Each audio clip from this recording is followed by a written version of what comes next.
Assalamualaikum warahmatullahi wabarakatuh. Alhamdulillah ថ្ងៃនេះខ្ញុំបាទទូនហ្វៃលីនដែលជាសិស្សដឹកនាំហាជីនិងអមរ៉ះរបស់ក្រុមហ៊ុន Mubarak សូមជម្រាបជូនដំណឹងដល់មីអងបងប្អូនទាំងអស់ឲ្យបានជ្រាបថា Alhamdulillah ថ្ងៃនេះយើងបានចេញដំណើរពីប្រទេសអារ៉ាប់សាអូឌីតឆ្ពោះទៅប្រទេសកម្ពុជាទៅវិញហើយ Alhamdulillah បន្ទាប់ពីបានខកខានជើងអស់ហើយដោយសារតែមានការបិទជើងអស់ហើយខណៈដែលកំពុងតែមានសង្គ្រាមរវាង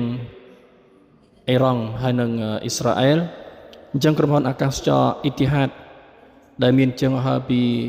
ទីក្រុងជីដាឆ្ពោះទៅអាប៊ូដាប៊ីឬក៏ទូបៃនិង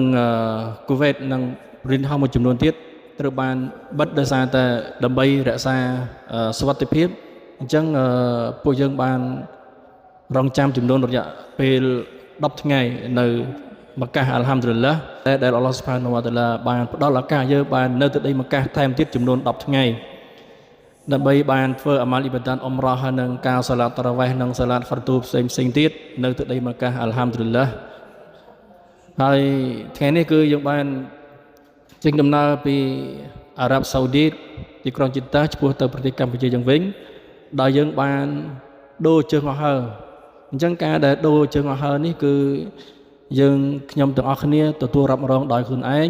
ទាំងការស្នាក់នៅក្នុងសន្តាគារនិងការហូបចុកទាំងអស់រយៈពេល10ថ្ងៃបន្ថែមនោះគឺខាងយើងខ្ញុំដែលជាភ្ញៀវអល់ឡោះស៊ុបហានវតាឡាទទួលខុសត្រូវរៀងខ្លួនអល់ហាំឌុលឡាហើយសង្ឃឹមថាអល់ឡោះស៊ុបហានវតាឡានឹងផ្ដល់ការតបស្នងដល់ភ្ញៀវអល់ឡោះស៊ុបហានវតាឡាវិញដែលគាត់ខំចំណាយទ្រព្យសម្បត្តិរបស់គាត់ផ្ទាល់ដើម្បីដោះស្រាយបញ្ហាស្នាក់នៅបន្ថែមទៀតចំនួន10ថ្ងៃនៅទីក្រុងម៉ាកាសសង្ឃឹមថាអល់ឡោះស៊ុបហានវតាឡានឹងតបស្នងឲ្យគាត់វិញនៅថ្ងៃអាខិរ៉ាត់អាមីនយ៉ារ៉ាប់អាឡាមីន